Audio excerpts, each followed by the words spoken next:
koordinasi ditetapkan, bahkan bertentangan dengan arah rapat koordinasi yang menetapkan impor melalui BUMN bukan melalui perusahaan swasta. Bahwa terhadap dalil terdakwa telah memenuhi kewajiban perundang-undangan, majelis hakim berpendapat bahwa meskipun jika benar bahwa kondisi produksi di dalam negeri telah mencukupi sehingga perlu impor, namun fakta hukum menunjukkan bahwa mekanisme yang ditetapkan dalam rapat koordinasi adalah melalui BUMN dan Bulog, bukan melalui 9 pabrik gula swasta. Sehingga meskipun tujuan impor dapat dibenarkan, namun pelaksanaannya melanggar arah rapat koordinasi dan mengakibatkan keuntungan yang seharusnya diperoleh BUMN dialihkan kepada pabrik gula swasta. Menimbang terhadap argumentasi diskresi berdasarkan Peraturan Presiden Nomor 71 Tahun 2015, bahwa meskipun kata dapat memberikan ruang pertimbangan, namun diskresi tersebut harus dilakukan dalam koridor hukum dan tidak boleh bertentangan dengan keputusan rapat koordinasi tingkat menteri. Sedangkan fakta hukum menunjukkan justru mengabaikan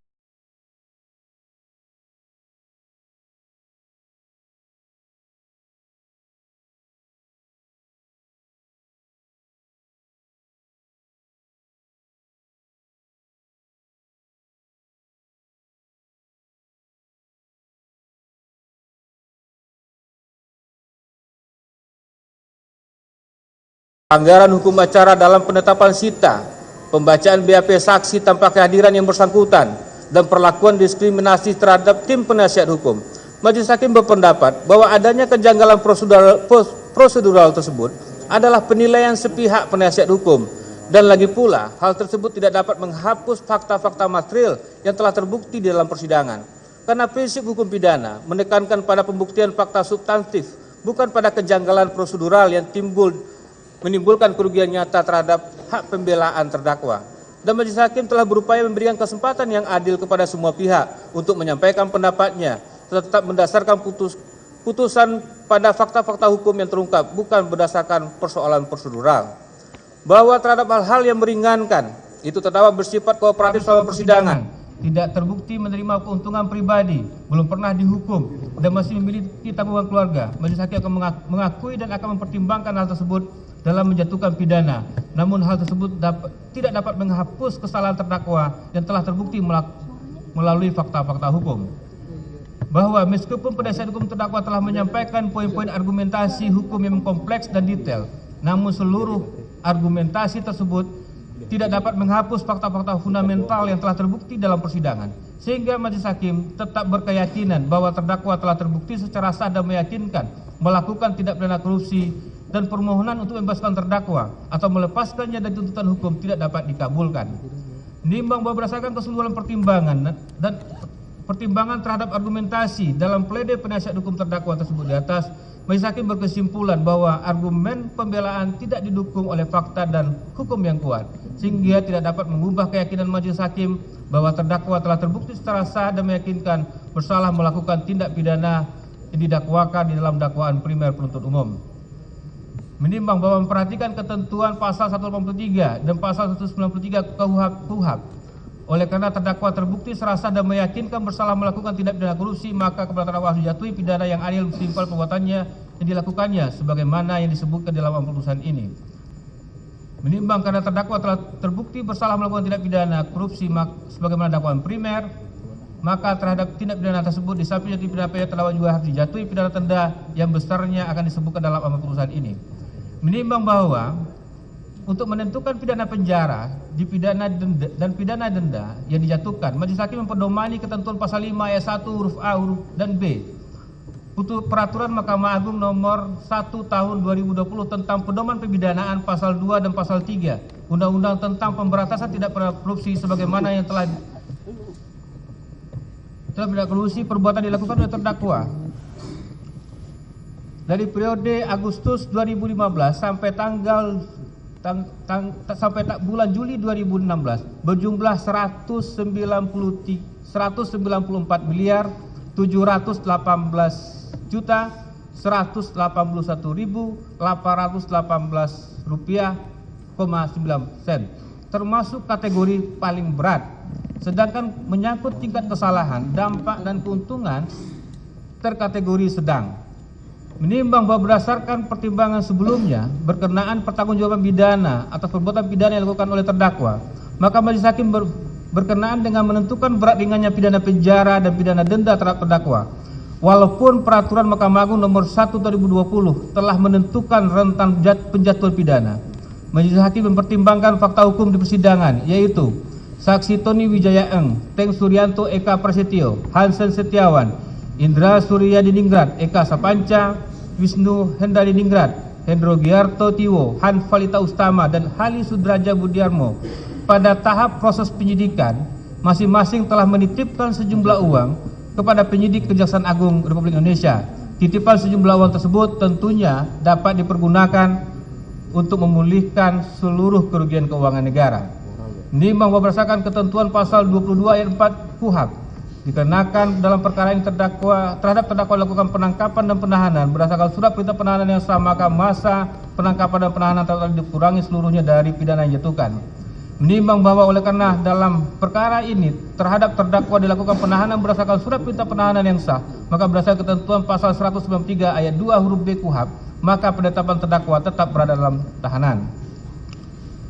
Menimbang bahwa terhadap barang bukti yang telah diajukan di persidangan berpedoman pada ketentuan pasal 39 ayat 1 dan pasal 46 ayat 2 Undang-Undang nomor 8 1981 tentang hukum acara pidana, majelis hakim telah mempertimbangkan terhadap seluruh barang bukti dimaksud untuk barang bukti dokumen nomor A sampai nomor QQQ dan barang bukti elektronik nomor A sampai dengan nomor W, seluruhnya dikembalikan kepada penuntut umum untuk dipergunakan dalam perkara lain atas nama terdakwa Tony Wijaya Eng. Sedangkan barang bukti berupa 1 unit komputer tablet merek Apple jenis iPad Pro warna silver model number A2837 serial number DD2XD64D3W dalam kondisi terkunci, dan 1 unit laptop merek Apple warna silver model number A2681 serial RYGJXRWFT dalam kondisi terkunci karena bukan dipergunakan untuk melakukan tindak pidana dan bukan merupakan hasil tindak pidana, maka terhadap barang bukti tersebut dikembalikan kepada terdakwa melalui penasihat hukumnya. Menimbang bahwa majelis hakim dalam menjatuhkan hukuman atas terdakwa sesuai ketentuan pasal 197 ayat 1 huruf F KUHP dan pasal 15 ayat 2 untuk pasal 5 ayat 1 huruf D Peraturan Mahkamah Agung nomor 1 2020 tentang pedoman pembinaan nomor 2 pasal 2 dan pasal 3 Undang-Undang tentang pemberantasan tindak pidana korupsi. Terlebih dahulu majelis hakim akan mempertimbangkan hal-hal yang memberatkan dan hal yang meringankan bagi diri terdakwa. Keadaan yang memberatkan. 1. Terdakwa saat menjadi Menteri Perdagangan, pemegang kekuasaan pemerintahan di bidang perdagangan, kebijakan menjaga ketersediaan gula nasional dan stabilitas harga gula nasional, terkesan lebih mengedepankan ekonomi kapitalis dibandingkan dengan sistem demokrasi ekonomi dan sistem ekonomi Pancasila berdasarkan Undang-Undang 45 yang mengedepankan kesetaraan umum dan keadilan sosial. 2. Terdakwa saat sebagai Menteri Perdagangan tidak melaksanakan tugas dan tanggung jawab berdasarkan azas kepastian hukum dan meletakkan hukum dengan ketentuan peraturan perundangan sebagai dasar pengambilan setiap kebijakan dalam pengendalian dan stabilitas harga di bidang perdagangan khususnya gula. 3. Terdakwa saat sebagai Menteri Perdagangan tidak melaksanakan tugas dan tanggung jawab secara akuntabel dan bertanggung jawab, bermanfaat dan adil dalam pengendalian dan stabilitas harga gula yang murah terjangkau oleh masyarakat sebagai konsumen akhir atau kebutuhan bahan kebutuhan pokok berupa gula kristal putih.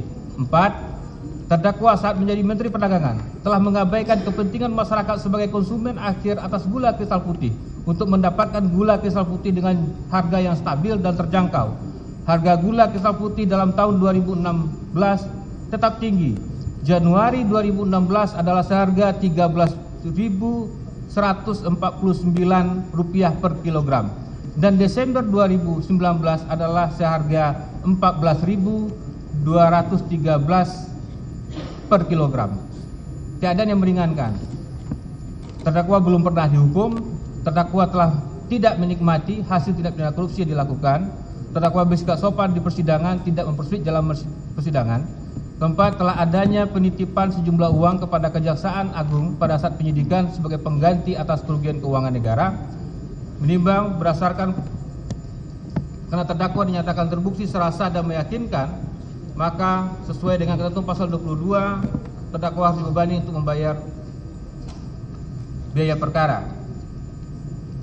Menimbang pasal 2 ayat 1 Undang-Undang tentang Pemberantasan Tindak Pidana Korupsi dan Undang-Undang nomor 46 tahun 2009 tentang Pengadilan Tindak Pidana Korupsi dan Undang-Undang nomor 8 tahun 1981 tentang Hukum Acara Pidana serta peraturan perundang-undangan yang relevan.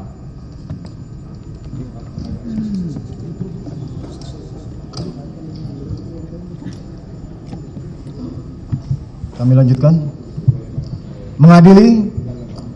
Duduk. 1. Menyatakan terdakwa Thomas Trikasih Lembong telah terbukti secara sah dan meyakinkan bersalah melakukan tindak pidana korupsi secara bersama-sama sebagaimana dalam dakwaan primer. 2. Menjatuhkan pidana kepada terdakwa Thomas Trikasih Lembong oleh karena itu dengan pidana penjara selama 4 tahun dan 6 bulan. Dan pidana denda sejumlah 750 juta rupiah dengan ketentuan apabila denda tersebut tidak dibayar maka diganti dengan pidana kurungan selama 6 bulan. 3. Menetapkan masa penangkapan dan penahanan yang telah dijalani oleh terdakwa dikurangkan seluruhnya dari pidana yang dijatuhkan tersebut. 4. Menetapkan terdakwa tetap dalam tahanan. 5. Menetapkan barang bukti terhadap barang bukti dokumen yang diberi tanda A1 berupa 1 bundel fotokopi surat Direktur Jenderal Industri Agro Kementerian Perindustrian perihal rekomendasi IP Raw Sugar atas nama PT Sugar Labinta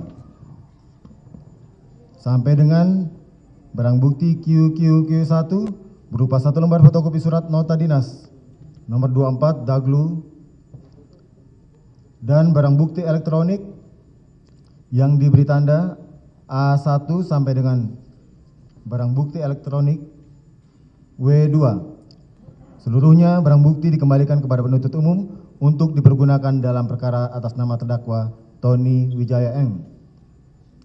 Terhadap barang bukti elektronik berupa 1 unit komputer tablet merek Apple jenis iPad Pro warna silver model number A2837 dalam kondisi terkunci.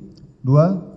1 unit laptop merek Apple warna silver model number A2681 dalam kondisi terkunci. Barang bukti tersebut dikembalikan kepada terdakwa melalui penasihat hukumnya. 6. Menghukum terdakwa untuk membayar biaya perkara sejumlah Rp10.000. Demikian diputuskan dalam rapat musyawarah Majelis Hakim Pengadilan Tindak Pidana Korupsi pada Pengadilan Negeri Jakarta Pusat pada hari Selasa tanggal 15 Juli 2025 oleh kami Denny Ersan Patrika SMH selaku Hakim Ketua Majelis, Purwanto S. Abdullah SMH dan Hakim ad hoc Alfi Setiawan SMH masing-masing sebagai hakim anggota. Putusan ini diucapkan dalam sidang yang terbuka untuk umum pada hari Jumat tanggal 18 Juli 2025 oleh Hakim Ketua tersebut dengan didampingi oleh hakim anggota dengan dibantu oleh Saudara Prastiwi Adi Juyanti SMH Panitia Pengganti dengan dihadiri oleh penuntut umum pada Kejaksaan Negeri Jakarta Pusat diucapkan di hadapan terdakwa dengan didampingi oleh tim penasihat hukumnya.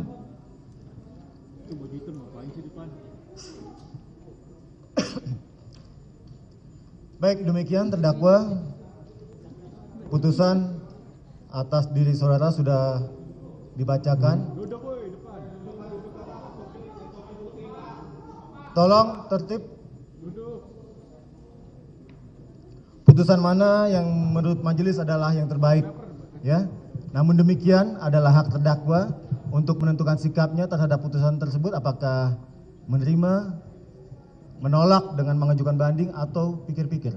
Silakan saudara untuk konsultasi dengan tim penasihat hukum. Atau sudah ada sikap? Yang mulia, tentunya kami butuh waktu untuk berunding dengan penasihat hukum kami. Baik, demikian. Kalau gitu pikir-pikir, kami anggap demikian ya, karena belum menentukan sikap. Demikian pula penuntut umum karena jabatannya memiliki hak yang sama terkait dengan putusan, bagaimana sikap saudara? Kami juga akan pikir-pikir untuk mempertimbangkan hal tersebut. Baik, dengan demikian dengan telah dibacakannya putusan perkara tindak pidana korupsi atas nama terdakwa Thomas Trikasih Lembong, maka sidang pengadilan tindak pidana korupsi pada Pengadilan Negeri Jakarta Pusat dinyatakan selesai dan ditutup. Terima kasih.